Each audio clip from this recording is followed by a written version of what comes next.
Buenos días. Habíamos iniciado 5 minutos antes con el maestro y mi sistema Sí, entró en inestabilidad. Tuve que ir a la otra máquina, pero bueno, he tenido que regresar a mi misma máquina. Maestro, desde el hermano país de México, muy buenos días, doctor Fernando Ortiz. Muy Buenos buenos días. días a los que nos acompañan, por favor. El día de hoy, doctora María Beatriz Cerdán Flores, por favor, tiene la palabra usted. Discúlpenme, se había dado esta situación no, minutos no antes. se preocupe, no se preocupe. Nosotros siempre iniciamos las jornadas sabatinas de manera muy puntual, pero también ha sido ocasión para que, como puedo evidenciar, más participantes se puedan aunar a nuestra sesión sabatina. Y además estábamos también charlando con el doctor Ortiz Santana. ¿No? Le decía yo al doctor Ortiz que nos hermana un sentimiento muy especial con nuestros hermanos mexicanos, quienes siempre nos han abierto las puertas para temas de estudio, coordinaciones académicas. Tenemos una colaboración constante y permanente en el instituto con muchos profesionales procedentes de México y específicamente del UNAM, ¿no? Tenemos una muy buena relación con ellos y nos da muchísimo gusto que usted se encuentre en sede del Instituto Peruano de Inteligencia Artificial y Ciudadanía Digital el día de hoy compartiendo con nosotros su experiencia profesional, sus aportes eh, para lo que hoy conversaremos y sobre todo la disposición que ustedes tienen de poder dar parte de su tiempo en una capacitación y formación que el instituto brinda de manera gratuita a todos aquellos que deseen aprender y a todos aquellos que deseen formarse. Una de las características del instituto es llevar formación y capacitación a todos aquellos que quieran tomar esta oportunidad para poder formarse, poder informarse, poder instruirse, ¿no? Y entonces le agradezco muchísimo porque le agradecemos muchísimo porque en épocas en que todo se ve desde una visión patrimonial, son pocos los profesionales que brindan su tiempo de una manera generosa, altruista, como lo hacen cada uno de los ponentes que por aquí han transitado en las ediciones sabatinas.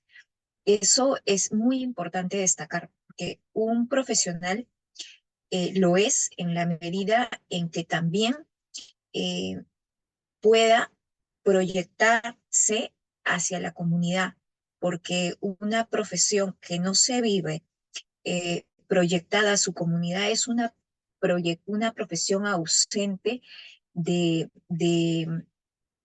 de ese elemento importante que es el poder difundir nuestros conocimientos y poder llevar con nuestra praxis un beneficio, un bienestar a la sociedad. Entonces, le agradezco muchísimo, le agradecemos muchísimo, doctor Ortiz Santana, y le felicito por esa apertura hacia esta posibilidad de llevar sus conocimientos a través de la plataforma que brinda el Instituto Peruano de Inteligencia Artificial y Ciudadanía Digital en pro del bienestar de la sociedad. Ya nos ven de distintos países, tenemos muchos colaboradores en Latinoamérica e Iberoamérica, ya nos visualizan en Europa, en Estados Unidos. Hay interés, pese a que todo esto se hace en español, ¿no? Entonces hay mucho interés de la comunidad, hemos estado creciendo de una manera sistemática, digámoslo así, progresiva, lenta, pero segura. Y estamos muy contentos que ahora podemos decir de que estos trabajos se ven, estos trabajos recepcionan muchos comentarios favorables y estamos también muy abiertos a las críticas. Las críticas nos ayudan a poder crecer.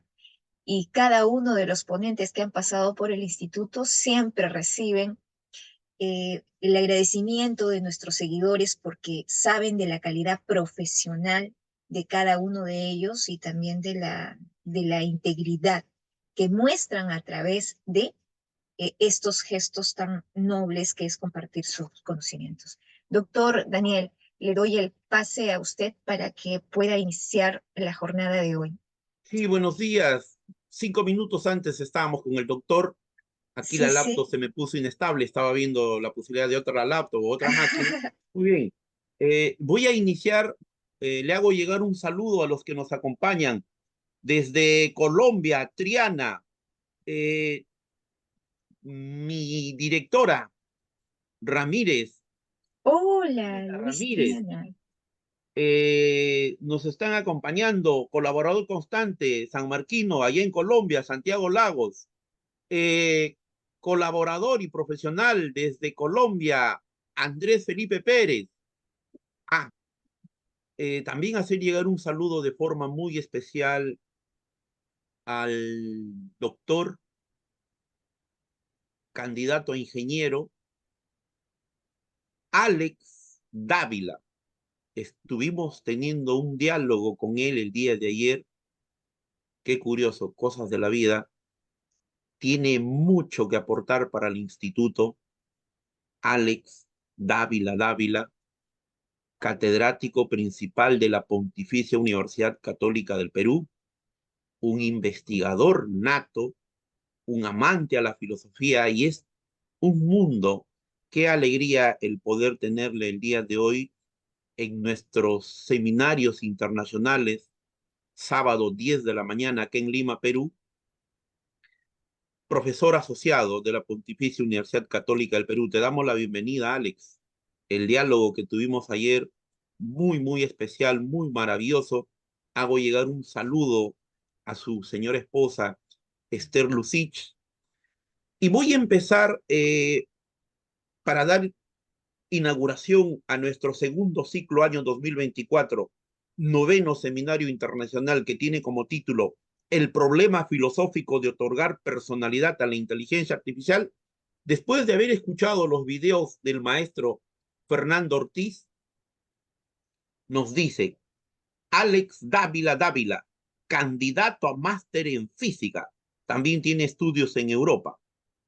Eh, Fernando, para dar inicio a tu trabajo del día de hoy, desde ya, el equipo de trabajo del Instituto Peruano de Inteligencia Artificial, doctora Miriam Magallanes Maldonado, doctor Daniel Malpartida Victorio, doctora María Beatriz Sardán Flores, doctor e ingeniero Alberto Martín Zaira Rojas,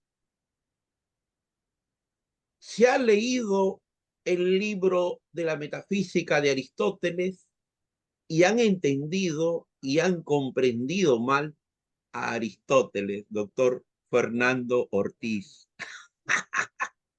Genial, genial. Estaba escuchando los que son amantes a la filosofía medieval. Ahí hay todo un programa del maestro Fernando Ortiz en YouTube. Yo he encontrado dos videos maravillosos. Le decía que estaba revisando. Y qué interesante, porque ayer con Alex Dávila hablábamos, él me hablaba en su campo profesional el problema de la ontología.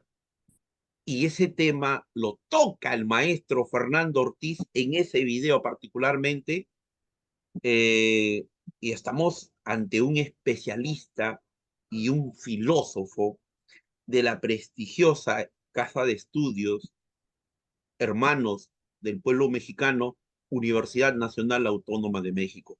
Entonces, por favor, vamos a dar por inaugurado este segundo ciclo, noveno seminario internacional a cargo del doctor Fernando Esaú Ortiz Santana.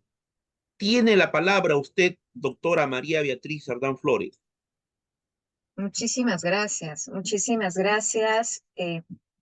Es un honor y un privilegio poder tener al doctor Ortiz Santana en foros del Instituto Peruano de Inteligencia Artificial y Ciudadanía Digital, como ya lo expresé al inicio de esta jornada, que de seguro, como todas las ediciones sabatinas, será memorable para nuestros participantes y seguidores en redes. El doctor Ortiz Santana Es doctor en filosofía por la Universidad Nacional Autónoma de México. Realizó un postdoctorado en la Universidad Iberoamericana, Ibero. Es profesor de filosofía con 15 años de experiencia. Ha publicado varios artículos y capítulos de libros, entre otros. Voy a citar algunos porque es prolífica la producción del doctor Ortiz Santana. El problema de las categorías en la filosofía de Javier Zubiri, el acto formal de intelección en la filosofía de Aristóteles, análisis y crítica del realismo mínimo de Mauricio Ferraris, principio para un realismo postcreacionista, y sobre el problema del conocimiento de la esencia en la filosofía de Javier Zubiri. Sus líneas de investigación son el realismo y la nonología. Sus intereses son la filosofía primera de Aristóteles, el problema de la individualización en la Edad Media y la teoría del alma en Francisco Suárez. Ha realizado docencia en la Universidad Iberoamericana, ha sido o es profesor de Historia de Filosofía Medieval en seminarios de textos escolásticos, también ha ejercido docencia en la Universidad de Monterrey, en la Facultad de Filosofía y Letras de la UNAM, con la asignatura Problemas de Metafísica y Ontología, en la Universidad Continental también con problemas filosóficos contemporáneos. Ha realizado cátedra en ontología, antropología y filosofía en UNAM FESA Acatlán. El doctor tiene una experiencia docente muy vasta, ¿no? Y además, como hemos señalado, tiene trabajos muy importantes. Entonces, la disertación de hoy será de mucho provecho para todos aquellos que quieran informarse sobre el tema que hoy vamos a disertar, que es sumamente importante y relevante. Hemos en anteriores ediciones tratado el tema desde otras ópticas, desde las ópticas del derecho. Hoy lo hacemos desde una óptica distinta para poder complementar esa visión. Es un tema muy actual, es un tema que se está teniendo mucho eco en los foros académicos y nos importa a todos. Hemos dicho que el impacto de las IAS tiene un impacto transversal, entonces pongamos muchísima atención a todo lo que el doctor Ortiz Santana nos tiene que decir el día de hoy. Adelante, doctor. Muchísimas gracias, María. Eh, por supuesto, gracias a Daniel por la invitación. Yo encantado de estar aquí con ustedes. Eh, por supuesto, pues, un reconocimiento y mis felicitaciones para todos los que conforman el Instituto Peruano de Inteligencia Artificial y Ciudadanía Digital. Eh, yo, bueno, pues encantado de aportar mi granito de arena y bueno, pues en esta ocasión, como bien lo decías, María, voy a hablar de un tema del que se habla mucho, sí, pero desde el lado jurídico, desde el lado del derecho, lo cual está muy bien, ¿no? Por supuesto que es un tema relevante allí, pero ¿qué pasa del lado filosófico? Porque bueno, pues tiene sus propias vías y del lado filosófico, bueno, pues también se puede acercar uno de muchas maneras.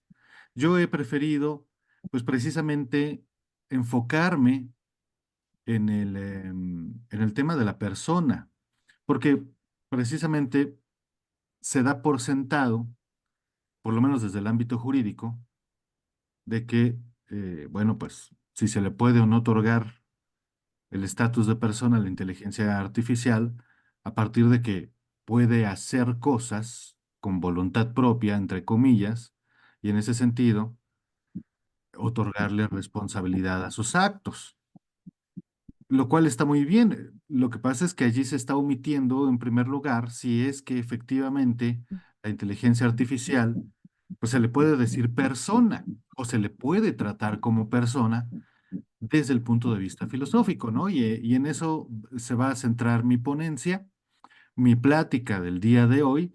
Este, tengo un texto y unas Diapositivas. diapositivas. No sé si las pueda compartir. Está Claro que sí. habilitado, doctor. Está ¿Sí? Ok. habilitado. Vale, Sí. Y con entonces, la opción compartir pantalla, sí. Ya, perfecto. ay, ujú. Me dicen si se ve. Uy, maravillosamente. Ya Se se ¿Sí? ve ve, muy bien. maestro, ya se ve, maestro.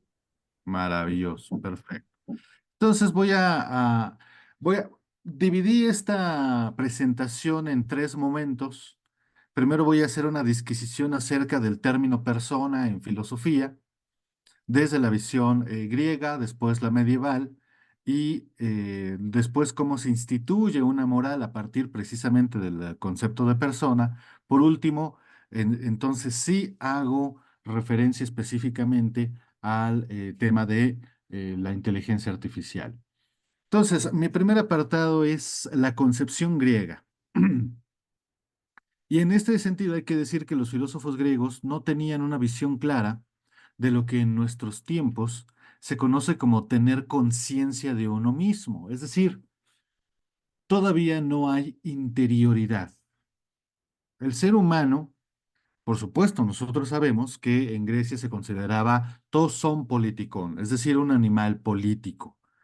En ese sentido, bueno, pues no se comprendía tanto como un individuo autónomo, separado de su grupo, de su polis, sino precisamente tenía sentido su vida a partir de comprenderse dentro de esa comunidad. Claro, esto no quiere decir que los filósofos griegos y los ciudadanos griegos de la antigüedad no tenían conciencia de algún tipo de individualidad, por supuesto, pero esa individualidad siempre estaba arrojada, por decirlo así, hacia su comunidad, hacia su polis. En este sentido, bueno, pues sí podemos quizá buscar algunos términos que bueno, pues que señalen precisamente esa individualidad, ¿no? Para eso el griego también es muy explícito. Tenemos la palabra hipóstasis o la palabra hipokeimenon, ¿no? Ambas utilizadas frecuentemente por Aristóteles. Pero si bien la palabra prosopón, de la cual surge luego el término de persona, pues ciertamente prosopón en la Grecia antigua, pues todos sabemos que nada más se utilizaba para señalar una máscara, ¿no? La máscara que utilizaban los actores en el teatro. Será hasta muy después, ya entrada la filosofía creacionista, que en efecto la palabra prosopón se traducirá como persona y de allí derivará todo lo que sabemos hoy. Bueno, decía entonces, si nosotros nos ponemos a pensar un poco en el modo en que se comprendía el ciudadano griego o el filósofo griego, pues ciertamente no había una conciencia de interioridad. Esto es algo que se ha ido construyendo a lo largo de la historia. Uno piensa, cuando piensa en el ser humano, ¿no? Que todas las estructuras de su conciencia estaban ahí desde el principio, pero no es así. Realmente la conciencia se ha ido descubriendo o se ha ido inventando, como lo quieran ver, a lo largo de los siglos. Y entonces no podemos afirmar que el ser humano tiene de origen esencialmente una interioridad, en absoluto. Esto es algo que se ha ido construyendo, bueno, y además no solamente depende del tiempo, sino también del lugar al cual perteneces, ¿no? Entonces, todavía no hay una conciencia de interioridad en el ciudadano griego, en el filósofo griego, porque, bueno, pues allí dominaba precisamente la noción de su individualidad como parte o integrante de la naturaleza. Y entonces, bueno, pues nosotros, por ejemplo, Aristóteles menciona que las polis y hasta las normas que rigen esas polis en realidad no son producto del consenso entre los miembros de la comunidad, sino que son simplemente extensión de la naturaleza, por decirlo así, ¿no? Es decir, una polis, una comunidad, las polis griegas eran pues productos naturales, como lo son el sol o los árboles o los ríos, ¿no? Bueno, y entonces, pero aquí hay algo que va a diferenciar y que nos va a servir precisamente para hacer el enlace entre esta primera forma de concebirse a sí mismo de los filósofos griegos y que luego se convertirá en lo que nosotros, bueno, en lo que los medievales llaman interioridad y que nosotros conocemos muy bien. Bueno, a diferencia de las cosas inanimadas, el ser humano y todos los otros seres vivos que poseen alma se encuentran en la peculiar condición de estar entre otros. El carácter gregario es al mismo tiempo una condición cosmológica y biológica infranqueable y dominante. Pero a diferencia de los otros seres animados, el ser humano posee intelecto que le permite transformar esa condición gregaria en una situación. La razón de ello es que el intelecto le permite al ser humano hacerse cargo de esa condición, es decir, adquirir conciencia y responsabilidad sobre ella. La condición de estar entre otros se eleva a la situación de ser social. No confundamos ser social con ser político. El primero se tiene solo por poseer intelecto. Ser político se tiene solo por poseer intelecto. El segundo, en cambio, requiere de hacer un esfuerzo,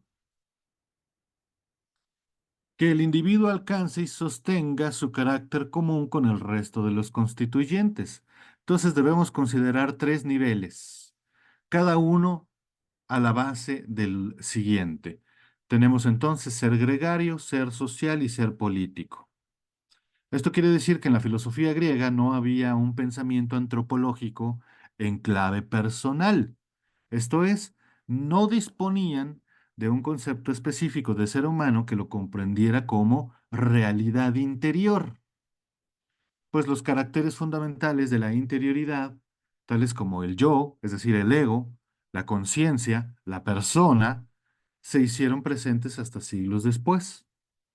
Al mismo tiempo que toda la riqueza de su alma provenía de la sabiduría, que significaba poder comprender que los seres humanos solo son parte de una totalidad, esa totalidad llamada naturaleza. Entonces, hasta aquí el apartado de la filosofía griega. Como decía, esto nos permite hacer el enlace con lo que luego se va a conocer como eh, el término persona. Entonces, mi apartado 2 se llama el concepto de persona. El ser humano como persona es en rigor propio del pensamiento cristiano. Regularmente se dice que, si no el origen, por lo menos la base antropológica, personalista, está en la famosa frase de Trinitate de San Agustín. Me voy a permitir hacer una cita de este texto de San Agustín de Hipona. Cito. Yo recuerdo, comprendo y amo sirviéndome de mis tres facultades, aunque yo no soy memoria, ni mi entendimiento, ni mi amor, mas poseo estas tres, y le podemos cambiar aquí. Ahí estamos. El ser humano, ok. Esto lo puede afirmar cualquier persona que disfrute de las tres mencionadas potencias, pues jamás es ella estas tres cosas.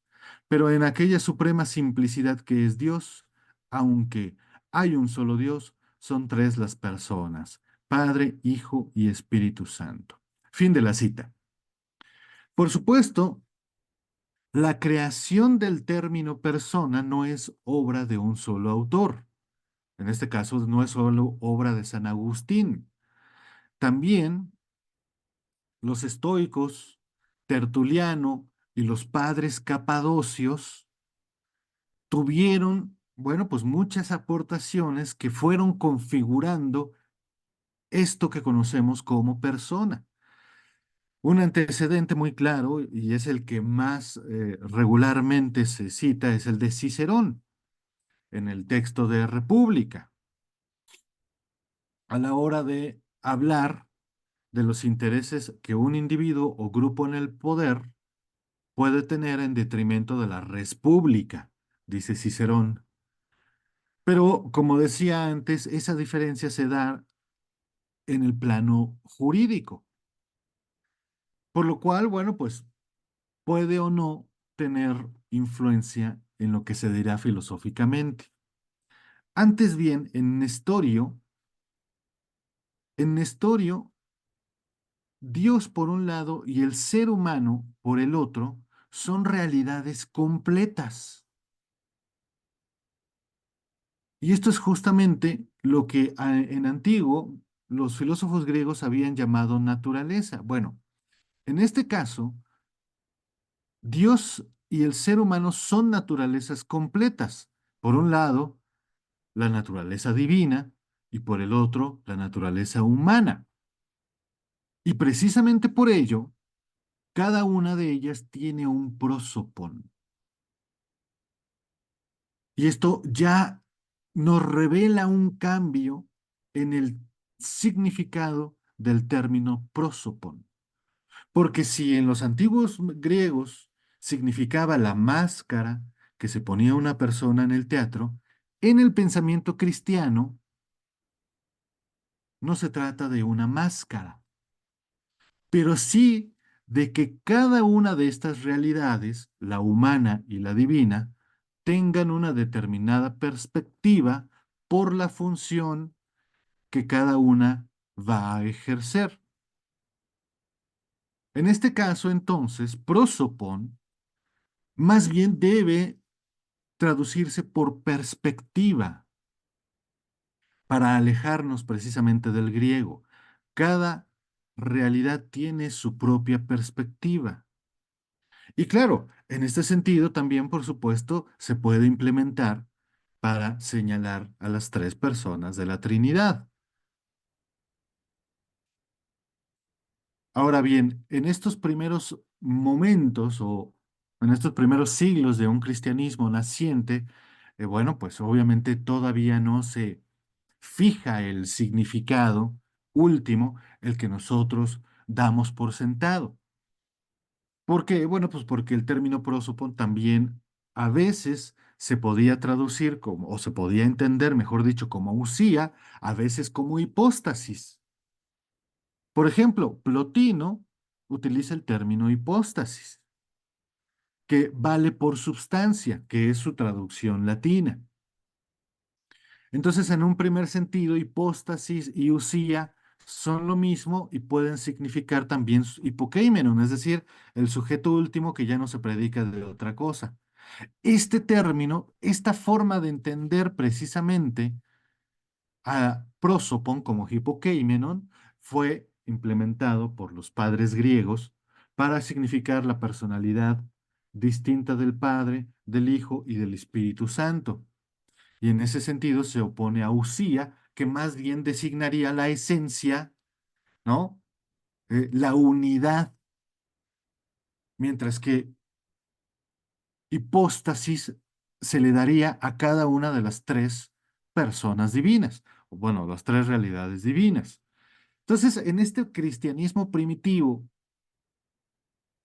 pues hay todavía mucha discusión, mucha disparidad, no hay un consenso, por decirlo así. Pero ciertamente lo que sí hay es justo eh, este espacio interior que luego será definitivo y precisamente que va a significar que nos va a dar la última, re- eh, eh, el último cisma, por decirlo así, entre la filosofía griega y la filosofía creacionista, o, o mal llamada filosofía medieval. Bueno, con esto llegamos al tercer apartado. Entonces, ahora con el término de persona, se nos abre un nuevo horizonte de comprensión distinto, completamente distinto al que dominaba la antigua Grecia. El ser humano ya no es parte de la naturaleza y por lo tanto, su constitución se la debe a su peculiar situación en el mundo. Obviamente, esta peculiar situación en el mundo ya no está dada por la naturaleza, sino por un Dios creador. Deja, por tanto, entonces de ser una realidad natural y se transforma en una realidad moral. Y este paso es importantísimo, porque es precisamente gracias a que hay un Dios creador que el ser humano pasa de ser una realidad natural, que es ser parte de la naturaleza, a más bien ser un sujeto moral.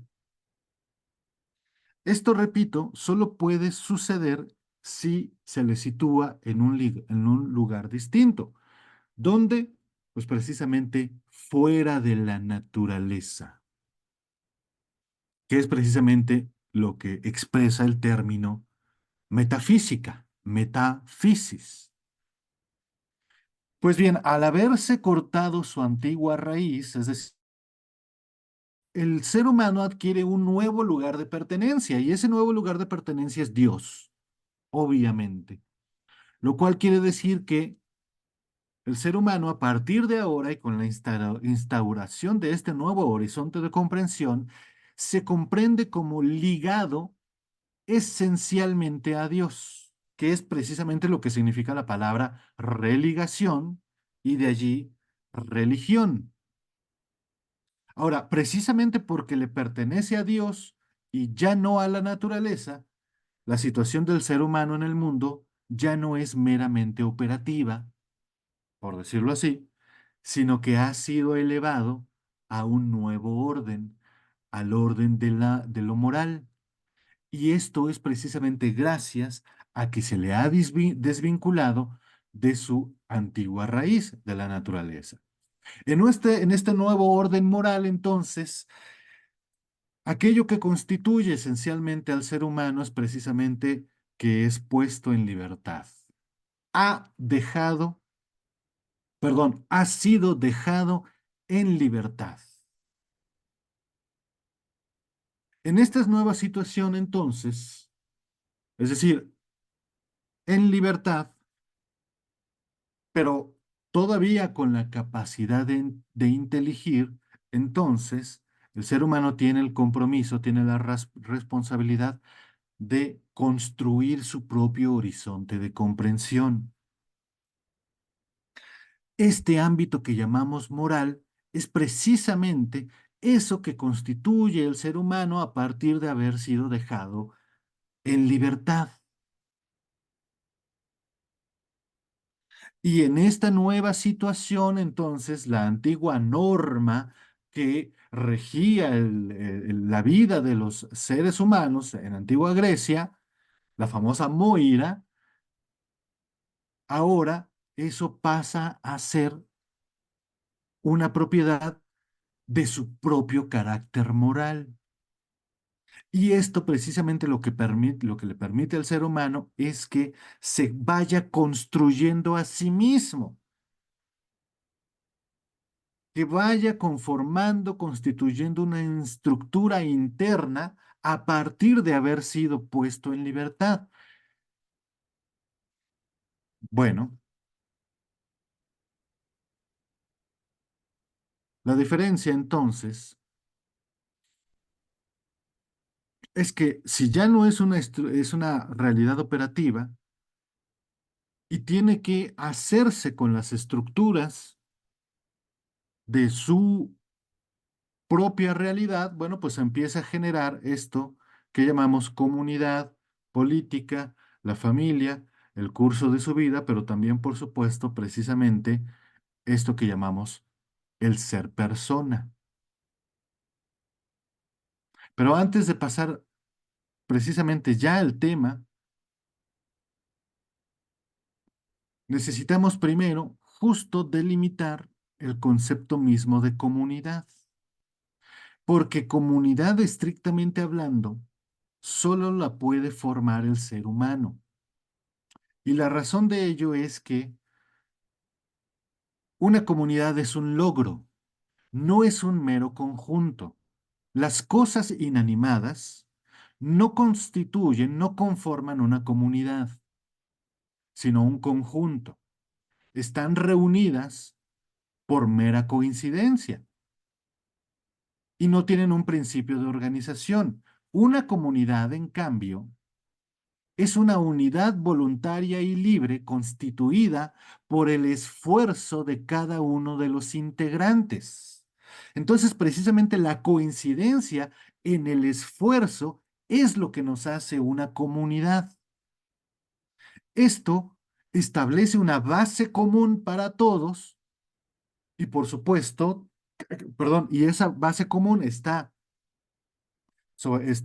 enraizada en la capacidad de hacer un esfuerzo, pero también esa base común da, por supuesto, el intelecto.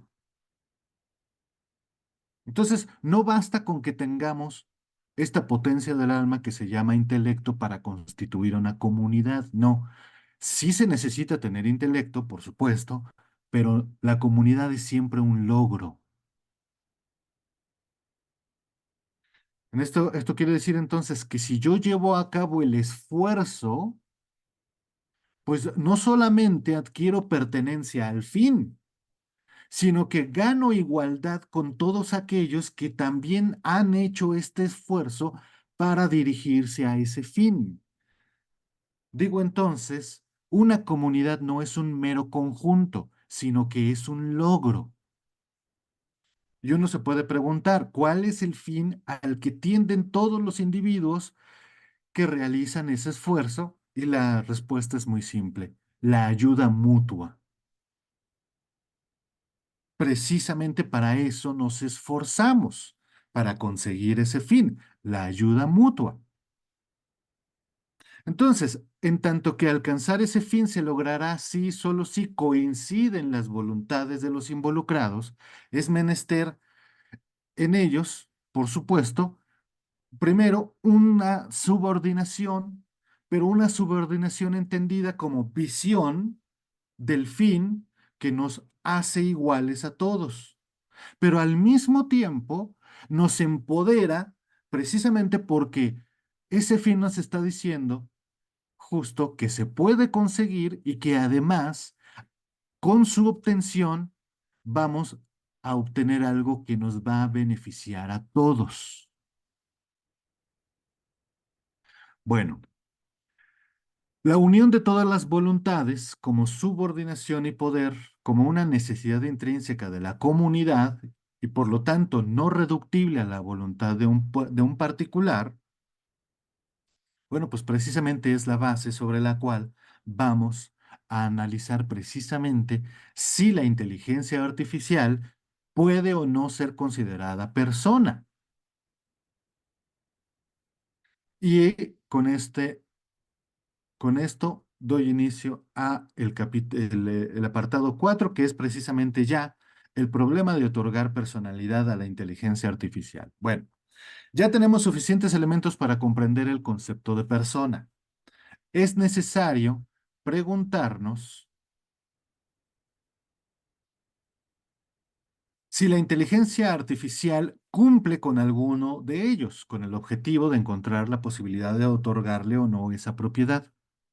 En primer lugar, habíamos dicho que el individuo es parte de una comunidad porque posee posee alguna cosa en común con otros que pertenecen a la misma.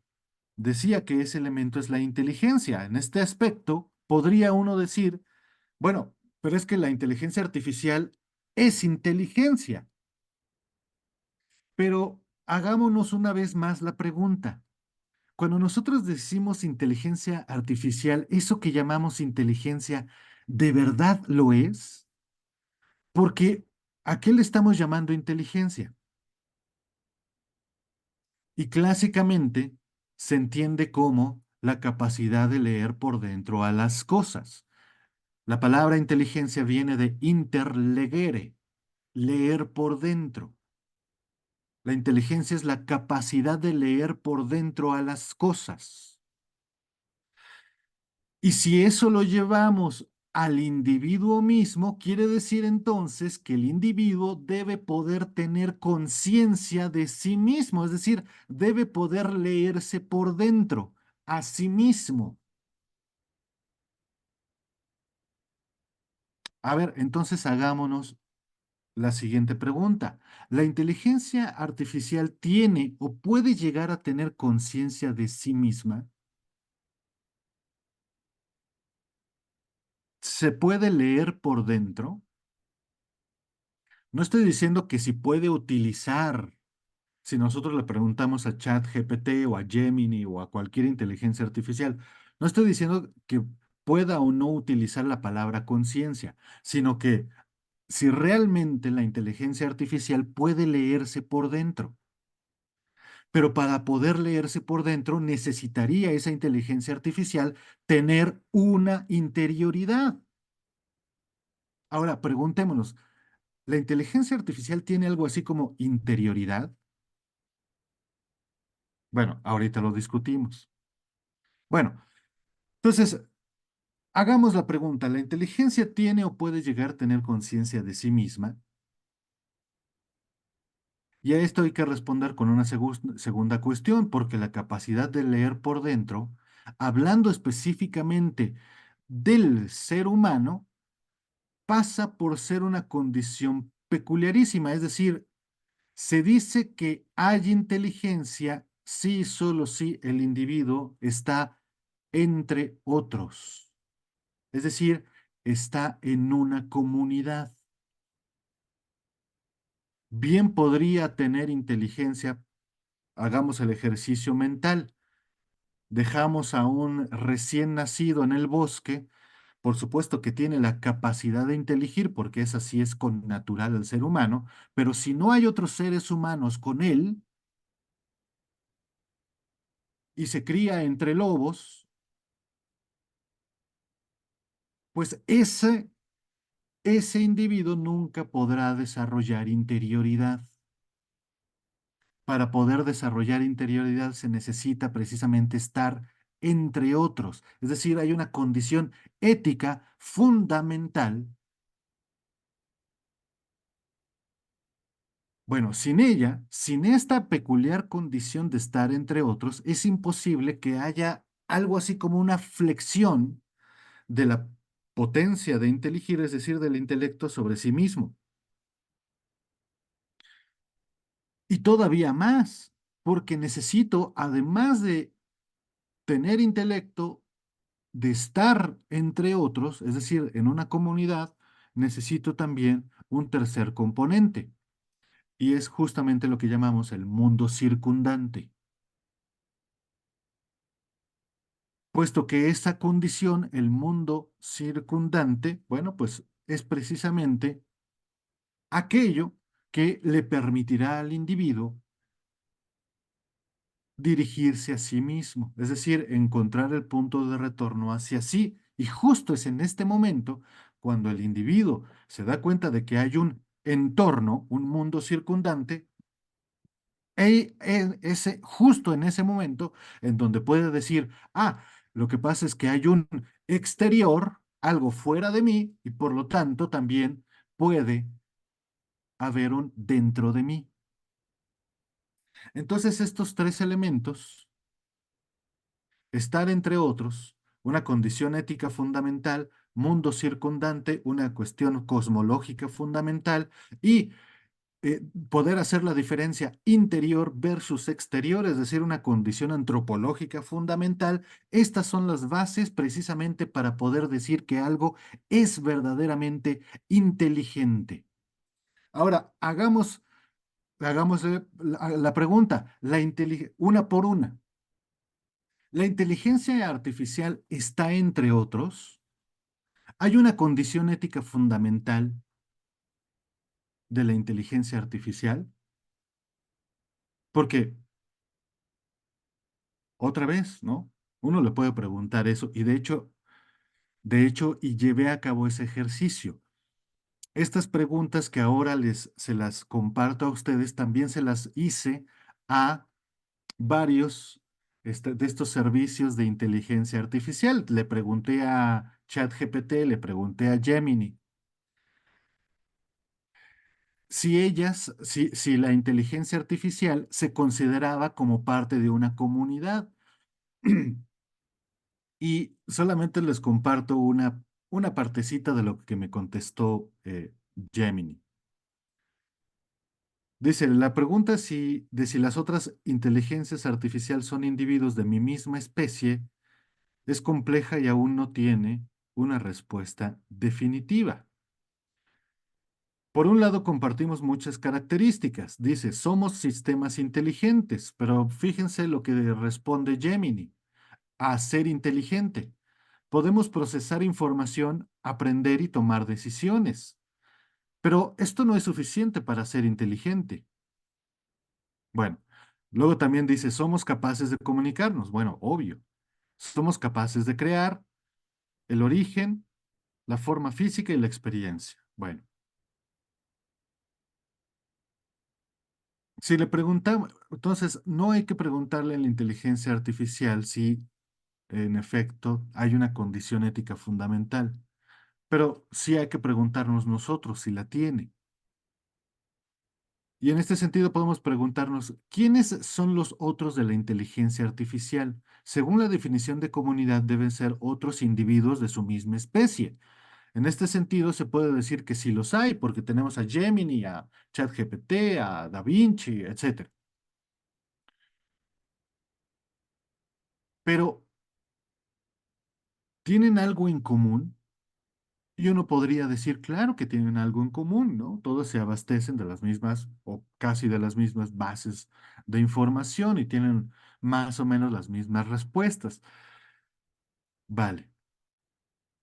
Pero más allá de eso, que puede ser no más que mera coincidencia, se puede decir que las inteligencias artificiales son conscientes de que pueden formar una comunidad o de que pertenecen ya a una comunidad. Bueno, ese es otro cantar.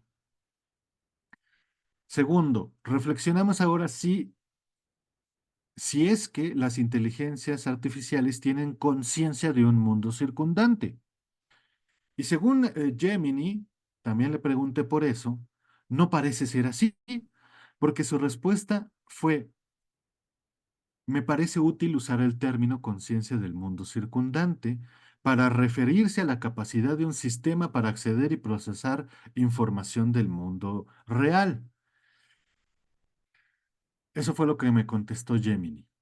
Pero, ¿es eso lo que llamamos mundo circundante? Sin duda no, porque el término señala los campos de experiencia a los que puede acceder un individuo en su vida cotidiana y no solo a la capacidad misma de acceso, que eso es justo lo que está interpretando Gemini. Y entonces es muy interesante su respuesta, la respuesta de Gemini, porque ocurre un error muy común, no solamente entre las inteligencias artificiales, sino, bueno, es un error que nos pasa a todos, ¿no? Que es confundir los modos de ser con los modos de acceder, pero bueno, finalmente la inteligencia artificial tiene menos elementos aún precisamente para hacer esa diferencia. Bueno, el tercer elemento es el más complicado de localizar en la inteligencia artificial. ¿Tienen o pueden desarrollar conciencia interior y por consiguiente hacer la distinción interior versus exterior? Es en este punto donde llegamos a una limitación radical de la inteligencia artificial, puesto que aquello que llamamos interioridad no solo tiene que ver con la inteligencia, sino con una forma peculiar de sentir. que es sentir la realidad misma de mi existencia. Es justamente lo que llamamos sentimiento. Un sentimiento es un sentirme de determinada manera, con influencia del mundo, por supuesto, y con la relación con otros. Pero cuando le hice esta pregunta a Gemini, me dijo que no tiene sentimiento de sí mismo.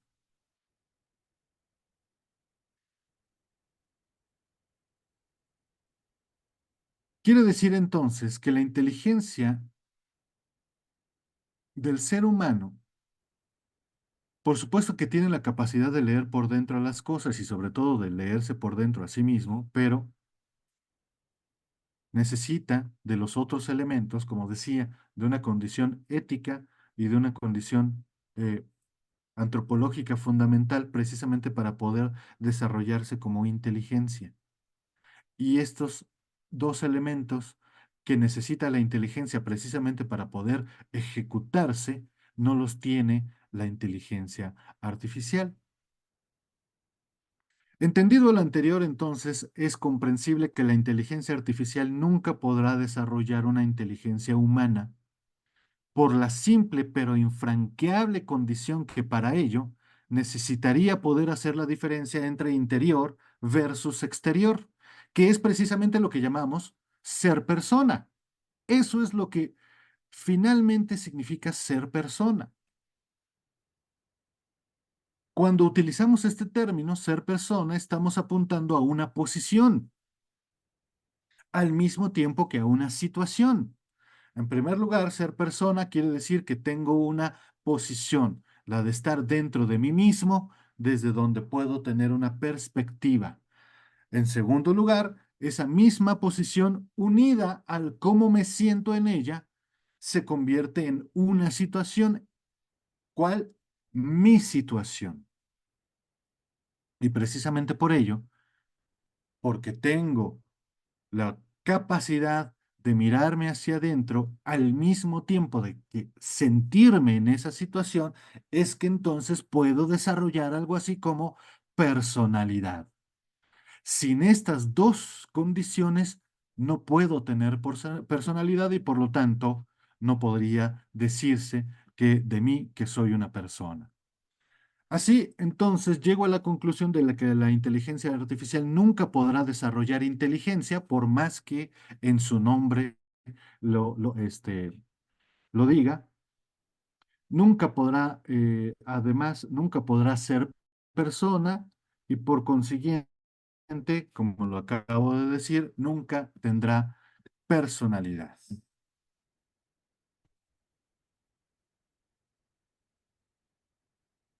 Pero entonces, ¿por qué es un problema actual y relevante el asunto de otorgar personalidad jurídica a la inteligencia artificial? Y la respuesta allí está, porque la respuesta, como decía al inicio, tiene que ver más con el derecho que con la filosofía, porque en el derecho es un tema de responsabilidad, mientras que acá en filosofía es un problema de constitución. Por supuesto, el tema de la personalidad o de considerar persona a la inteligencia artificial está apenas desarrollándose, ¿no? Y por supuesto necesita muchos desarrollos. Yo solamente quería apuntar o hacer estos apuntes, bueno, pues precisamente para abonar a la discusión. Muchísimas gracias.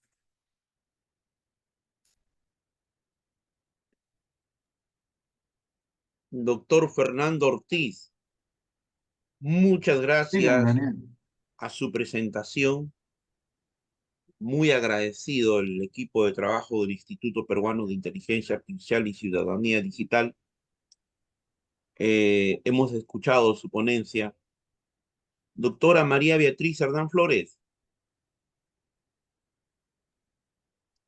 Sí, tiene la muchísimas palabra usted, gracias. doctora.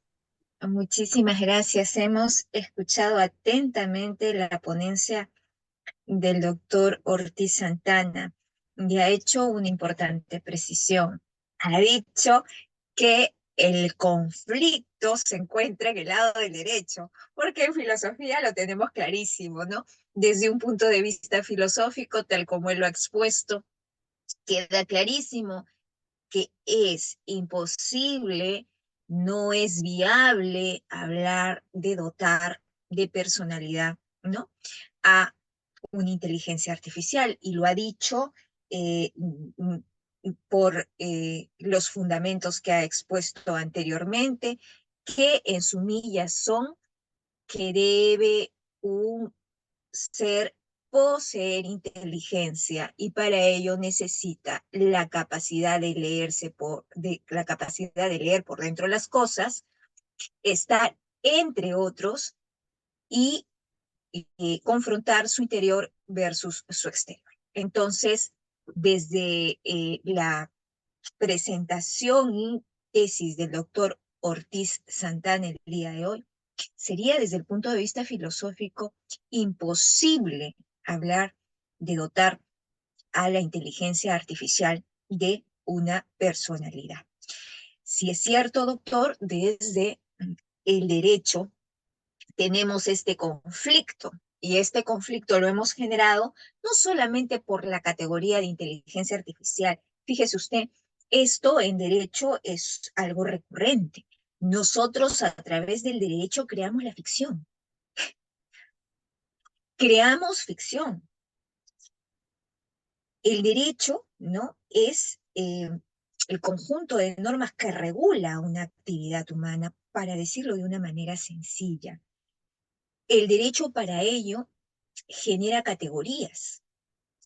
Y nosotros en el derecho hemos creado categorías a capricho y arbitrariedad, según ideologías y según teorías a mansalva. De tal manera que ahora, ¿no?, nosotros nos enfrentamos a categorías que son difíciles de conciliar con los derechos humanos, con los derechos fundamentales, con la dignidad de la persona, y tenemos también la situación de enfrentarnos en este momento a, ¿y ahora qué categoría podemos crear desde el derecho para amparar todo lo que tiene que ver con la inteligencia artificial? Porque, caramba, en este momento la inteligencia artificial depende evidentemente de un programador, depende es una inteligencia a veces predictiva en muchos casos, pero cuando hablamos de una inteligencia autónoma, no tenemos noticias todavía de que ello haya sucedido. Sin embargo, todo hace pensar de que nos estamos encaminando a las investigaciones hacia procurar inteligencias autónomas. Entonces nosotros ya nos adelantamos y decimos, pero y entonces habría que dotarlas de personalidad jurídica para imputarles que sean centros de responsabilidad. Un momentito, un momento, ¿no? En realidad en el derecho hay una posición hasta ahora, para resumirla de esa manera, a favor y en contra. A favor de dotarlas de personalidad jurídica y en contra de dotarlas de personalidad jurídica, como cuando hace mucho tiempo también, ya más de 90 años en algunos casos, 70 en algunos casos, se hablaba de la persona jurídica, y entonces no podíamos desde el derecho comprender, y un momentito, pero la persona natural es María Beatriz Cerdán Flores. Sí, pero es que yo me asocié, pero es que yo estoy en una sociedad, y esta sociedad tiene un objeto, y ese objeto nos hace ser comunidad, como usted dijo, para un negocio, para un propósito en específico, o para varios quizá. Entonces, necesitamos que desde el derecho haya un amparo, ¿no?, hay un resguardo, hay una protección legal. Y entonces se generó la necesidad de la protección y la creación de la categoría persona jurídica, que en este momento, en todas las latitudes, tienen protecciones legales, tienen su propio patrimonio, tienen sus propias responsabilidades, son centro de imputación e inclusive son centros de imputación penal. Entonces, nos queda claro que el origen es de la problemática de las IAs y la dotación de personalidad jurídica no es desde un punto de vista filosófico, es desde un punto de vista del derecho. La discusión aquí es bastante caliente. Y entonces hay los que postulamos de que la inteligencia artificial siempre estará sujeta a una intervención humana, ¿no? Y hay algunos que no pueden llegar acaso a plantear que cuando las inteligencias artificiales autónomas se puedan aproximar siquiera a un símil de tener sensaciones, sensaciones emotivas, ¿no? Pueda generar, o sensibilidades, se pueda generar acaso la posibilidad de considerarlos tener una personalidad, ¿no? Aún más, dicen, pero si dialogan, pero si crean un idioma, pero si las apagaron, hay una leyenda por ahí, ¿no? No digo leyenda, seguramente ha sucedido, es así, pero esto, bueno, se puede generar en estos sistemas inteligentes esa capacidad, pero lo que no se puede generar es lo que usted ha mencionado, ¿no?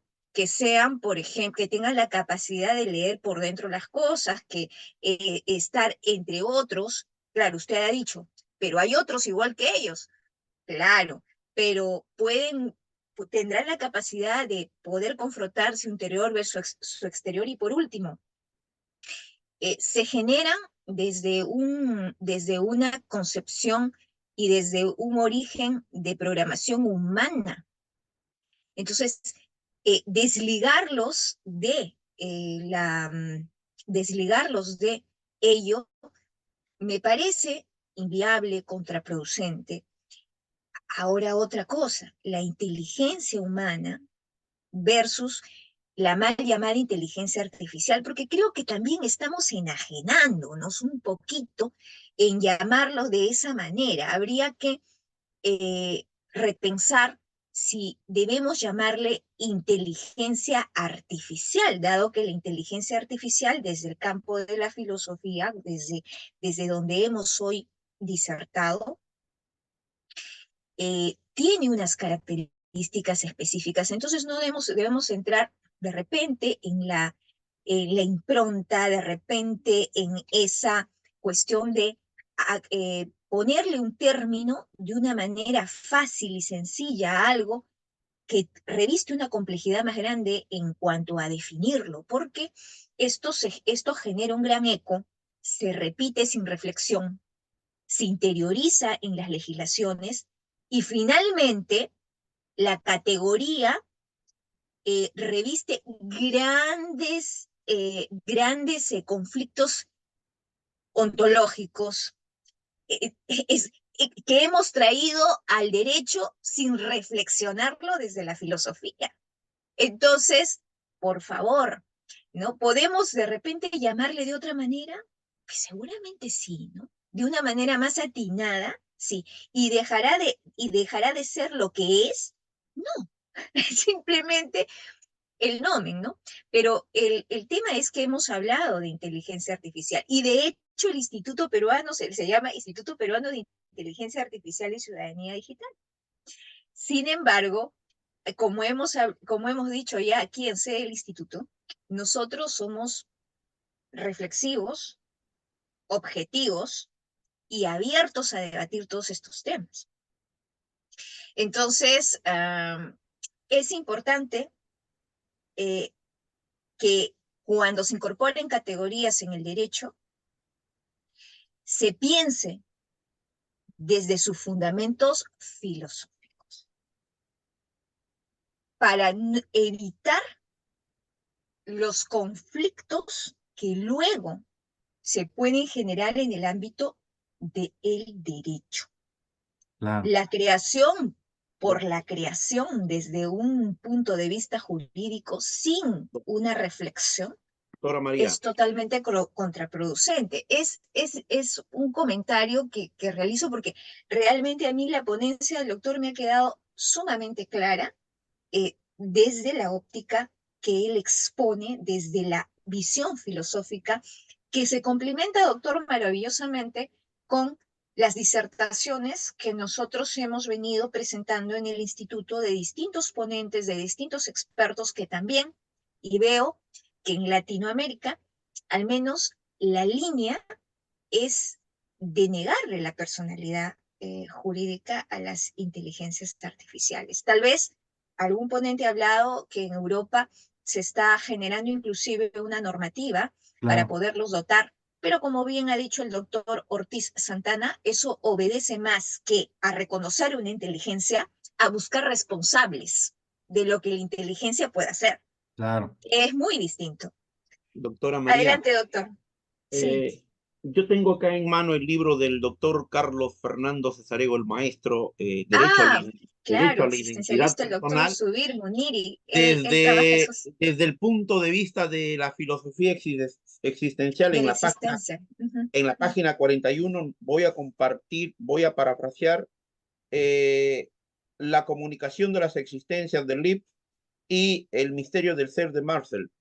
Por favor, esos dos párrafos en relación a la ponencia y a lo que usted está sosteniendo, Por doctora. favor. El hombre no se encuentra aislado, incomunicado, encerrado sobre sí mismo, replegado permanentemente sobre su propio y recóndito yo. La persona no puede concebirse en abstracto, en su pura singularidad, sino estructuralmente integrada en la comunidad. El ser humano, en cuanto ser coexistencial, se comunica, se hace entre los demás, con los otros. Como afirma Lev, ningún ser particular puede realizar su destino personal si no lo hace conjuntamente con otros seres espirituales, en el interior de un todo del que cada uno forma parte. Y el siguiente párrafo, por favor, si me permiten, con este concluyo. La intersubjetividad se encuentra, como certeramente apunta Marcel, en la base de la ontología. Ello hace que no me preocupe sobre el ser mismo, sino en la medida en que tomo conciencia, más o menos indistinta, de la unidad subyacente que me une a otros seres, cuya realidad creciente. Maestro, Doctor, doctor Daniel, me emociona, y doctor Ortiz, me emociona mucho en los párrafos que, que narra y que digo el doctor, eh, porque me hace recordar al maestro Fernández Cesarego. Yo tuve suerte de que en un posgrado de San Marcos fui la última promoción a la que el doctor enseñó.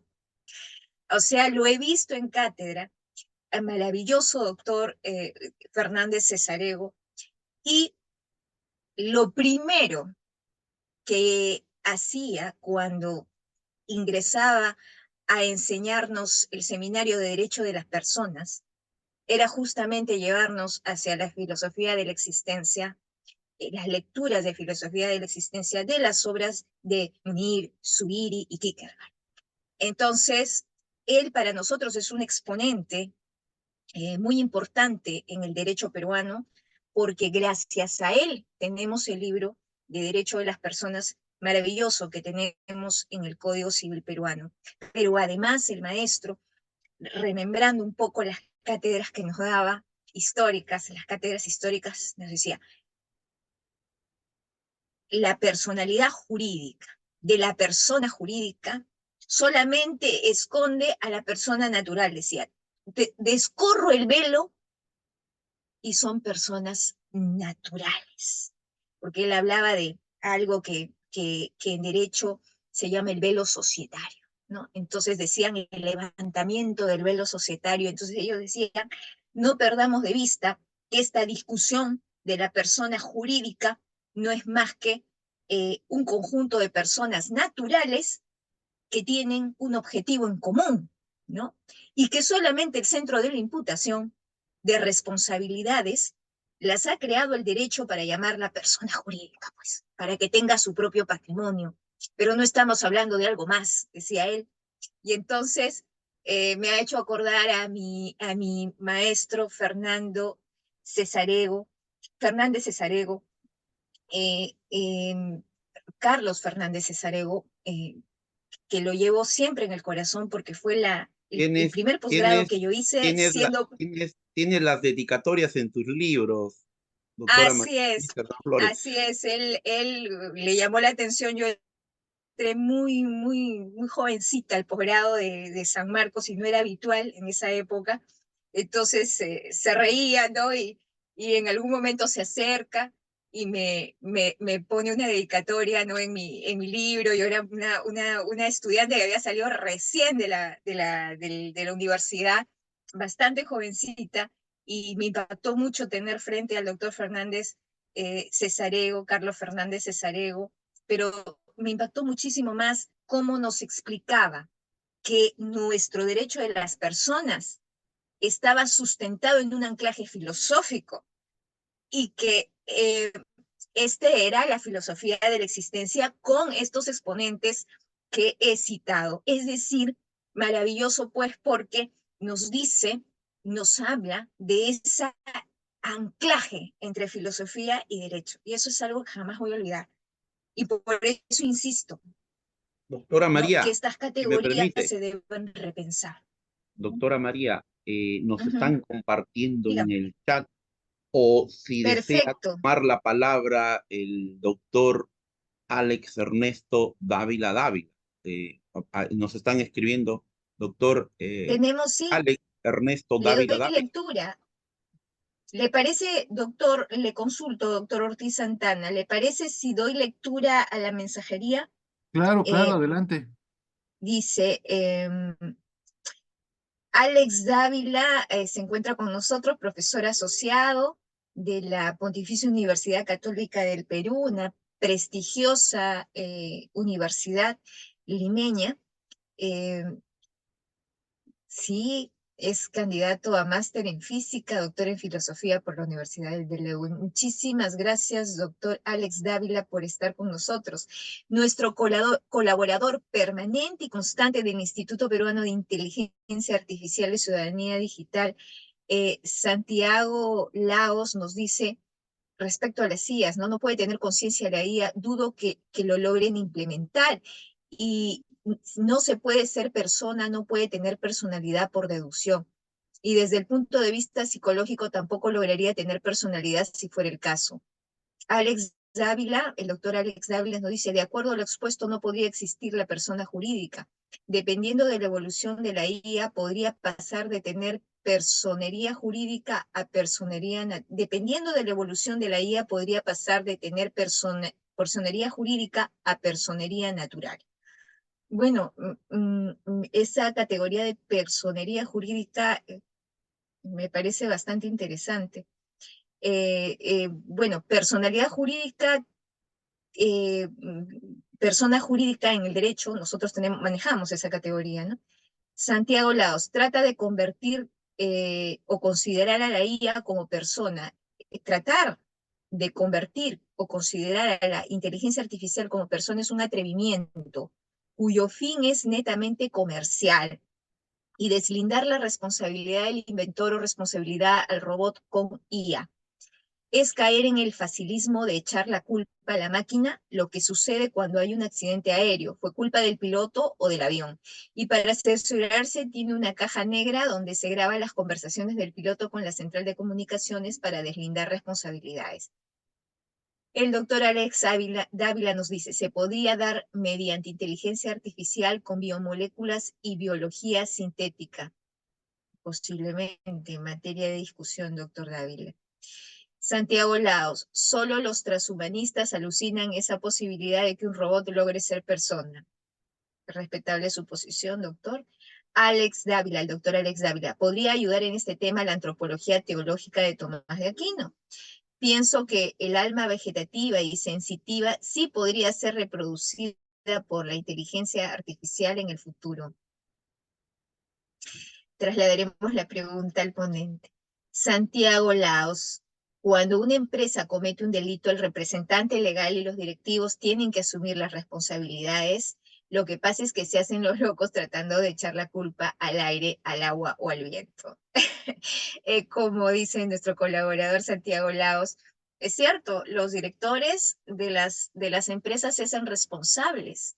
Inclusive la empresa tiene su propio patrimonio y responde con él.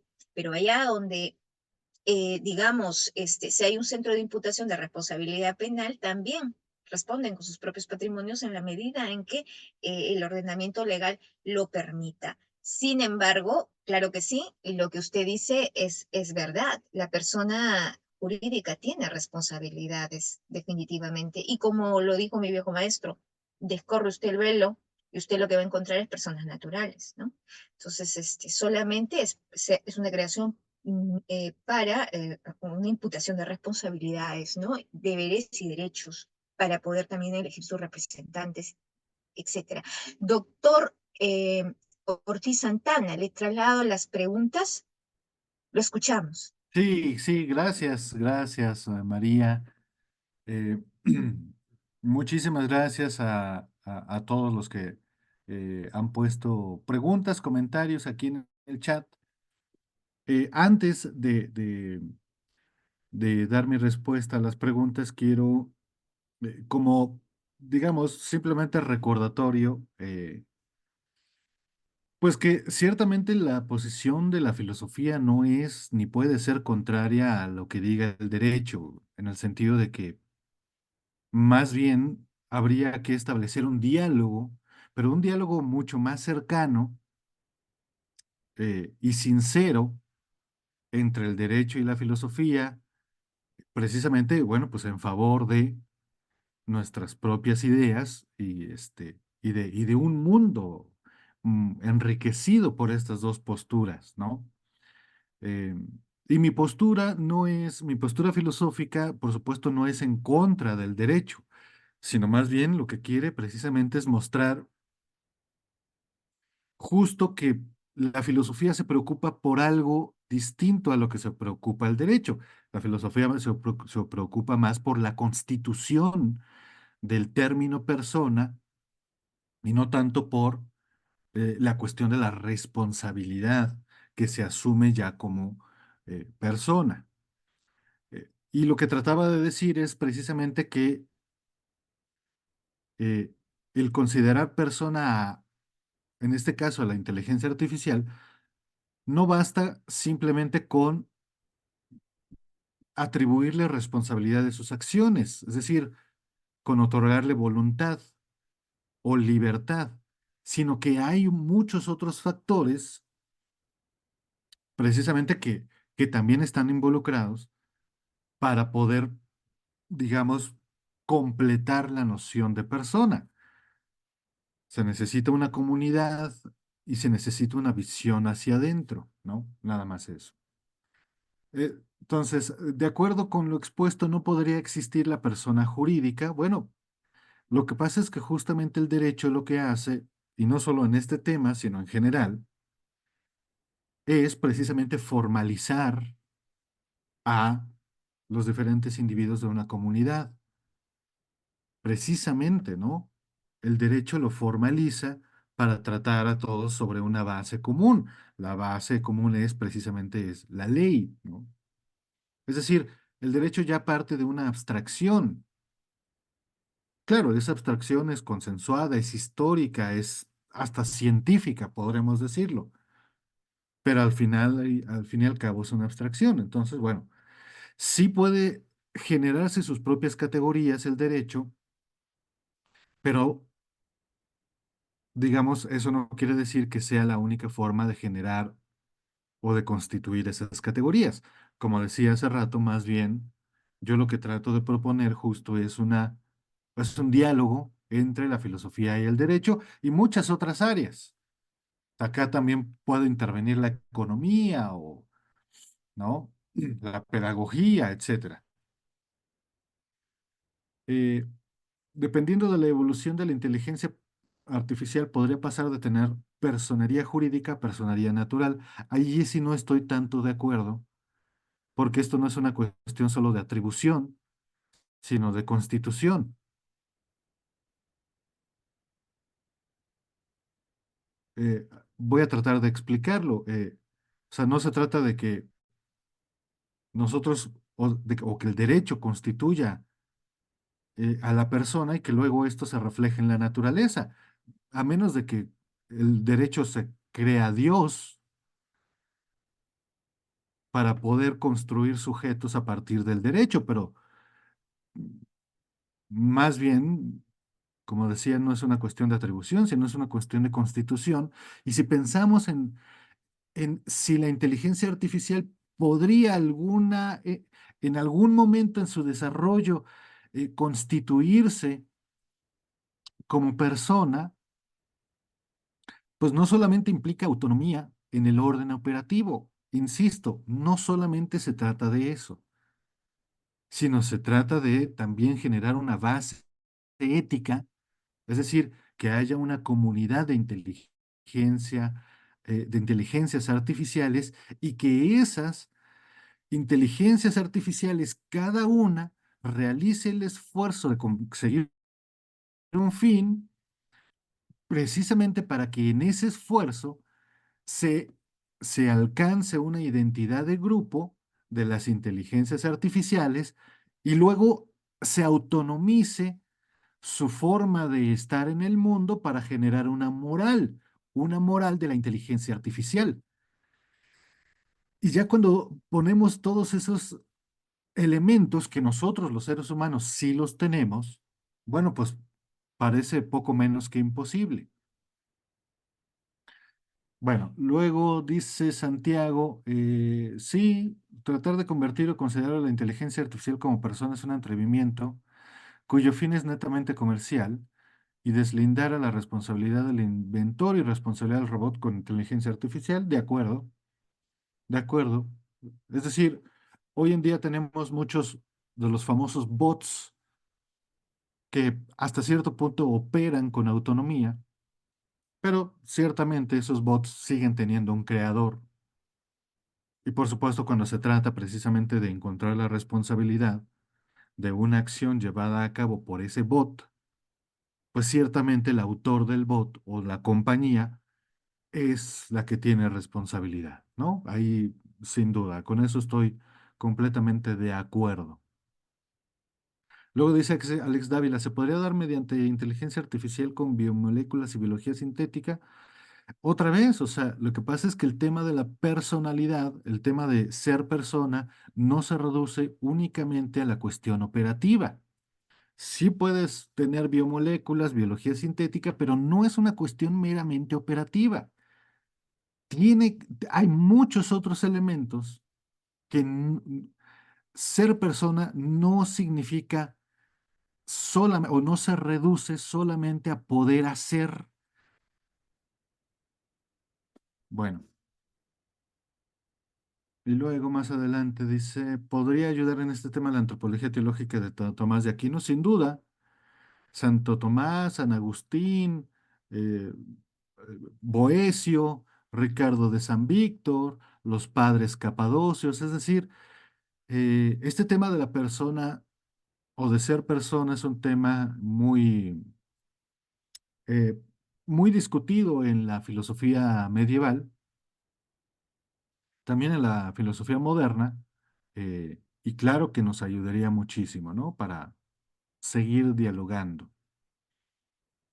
Pienso que el alma vegetativa y sensitiva sí podría ser reproducida por la IA en el futuro. Otra vez, ¿no? Depende justo de, eh, de qué entendemos por eh, alma vegetativa y alma sensitiva, y si es que t- tiene pertinencia, eh, porque clásicamente el alma vegetativa y el alma sensitiva no califican para ser persona. Aristóteles lo dice en el libro de Ánima, pero también en Metafísica, ¿no? digo, él no habla del ser persona, pero sí del tener alma intelectiva, y no ganaríamos nada con reproducir un alma vegetativa y sensitiva porque esos no califican para ser persona. Cuando una empresa comete un delito, el representante legal y directivos tienen que asumir las responsabilidades. Sí, de acuerdo, eso completamente de acuerdo. Y Christopher dice, la inteligencia artificial es una herramienta poderosa, pero solo será tan buena como la sabiduría de aquellos que la controlan. También de acuerdo. Según la psicología, la personalidad tiene una parte genética y una parte adquirida por la crianza. De acuerdo. Imagínate un robot introvertido, extrovertido y demás. Una persona es tal porque hereda la personalidad de los padres y la crianza y experiencias de la vida. Ahí está, ¿no? También ese elemento importa mucho para la constitución de, de la persona y reafirma lo dicho por acá, ¿no? Pues ahí está, Daniel. Creo que ya terminé con todos los comentarios. Doctor Fernando Ortiz, eh, mm, las preguntas formuladas por el doctor y también candidato a ingeniero Alex Dávila, yo creo que más están en relación al que él ha tenido una experiencia como investigador experimental, tanto aquí en la Pontificia Universidad Católica de Perú y tanto su estadía allá en Europa. Si muy bien su formación inicial es desde el campo de la psicología en la parte experimental, pero bueno, siempre va a haber momento y siempre va a haber oportunidad para que se pueda profundizar ello y qué mejor a través de un diálogo, a través... una pregunta, en el libro de Metafísica de Aristóteles, maestro, una sola preguntita, por favor. Aristóteles nos habla, en traducción, Aristóteles nos habla de cosas artificiales. Claro, Techne onta, dice Aristóteles, porque habla de tres modos de ser. Physi onta, cosas naturales.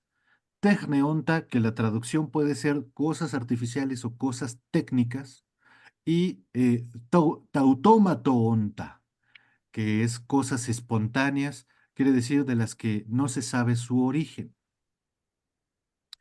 ¿En qué se distinguen las cosas artificiales? Dice Aristóteles, porque el principio de movimiento es externo a ellas mismas.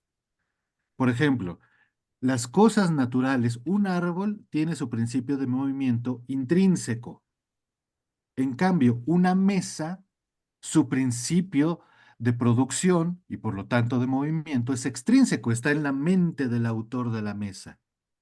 Entonces, todas las cosas creadas a partir de un sujeto que piensa, se les llama cosas artificiales, Daniel.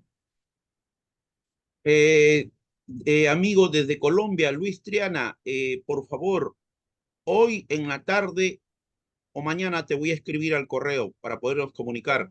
Palabras de despedida, doctora María. Hoy en la tarde o mañana te estoy escribiendo al correo, Luis Triana. Saludos allá en Colombia, mi hermano. Palabras de despedida, doctora María Beatriz Cerdán Flores. A todos los que nos acompañan, por el horario, esto va a subirse al canal de YouTube y en 15 días lo vamos a compartir en todas nuestras redes.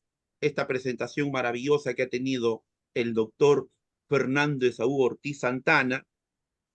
Estamos frente a un especialista de la filosofía. Palabras de despedida, doctora María Beatriz Cerdán Flores, por favor.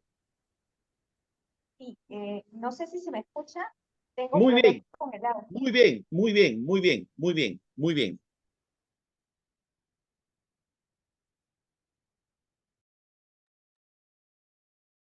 Sí te escuchamos muy bien, María, doctora Ah, qué María Beatriz. bueno.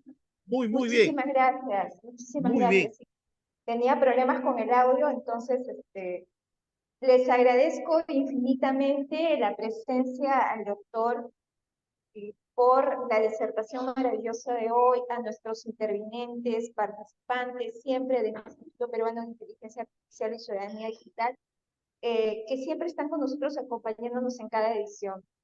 Ha sido un honor, un privilegio poder contar con ustedes. Síganos en las redes sociales, en el canal del instituto, en los distintos proyectos que estamos realizando. Lo hacemos con mucha pasión, lo hacemos con mucho corazón, lo hacemos para que todos ustedes puedan formarse y formarnos con ustedes, porque todo lo que aquí se ha dicho es sumamente importante y porque además cada edición sabatina y cada una de las ediciones que se emiten con los proyectos que el instituto realiza nos permite a nosotros formarnos y especializarnos también. Es un aprendizaje conjunto. Y como tomando las palabras del doctor, estamos haciendo comunidad. Estamos haciendo comunidad y estamos juntos en esto, en hacer comunidad. Seamos la comunidad del Instituto Peruano de Inteligencia Artificial y Ciudadanía Digital, Doctora, con sus colaboradores y participantes. no olvidarnos la noticia del doctor Pedro Liz Figueroa, colaborador constante y permanente del Instituto desde el hermano país de Argentina y miembro de la Sociedad Argentina de Inteligencia Artificial. Le cedo la palabra, María.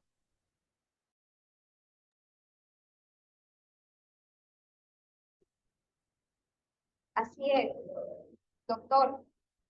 Tengo problemas con el audio, no sé si usted pueda continuar. Ya, doctora, yo sí, muy bien.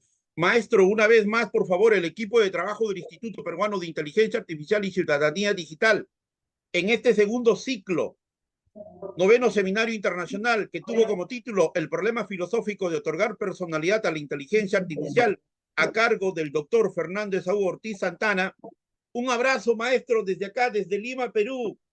Por favor, todo el equipo de trabajo, Muchísimas gracias, en Daniel. el Perú como colaboradores en el extranjero, todos los que nos han acompañado el día de hoy, colaboradores constantes y permanentes, Santiago, caramba, también estuvo con nosotros. Muy bien, muchas gracias, candidato a máster en física, Alex Ernesto Dávila. Muchas gracias a los que nos han acompañado. Christopher, desde esa República de Arequipa, muchas gracias a todos. Un bonito sábado, feliz fin de semana con sus seres queridos y con la familia. Maestro Fernando, muchas Gracias, gracias. Daniel. Gracias, María. Y Queda gracias a todos los que están por acá. pendiente otra invitación, maestro, por favor. Yo encantado. Triana, te estoy escribiendo en el transcurso de las horas hoy. Por Perfecto. favor, un Maestro saludo a Fernando, Colombia. muchas gracias. Un saludo a Colombia. Muchas Gracias gracias. por estar acá, Luis. Ha sido un gusto inmenso. Muchísimas gracias a todos ustedes, siempre haciendo comunidad. Me ha gustado mucho esa palabra, doctor. Somos una Bueno, comunidad. María. Muchísimas gracias.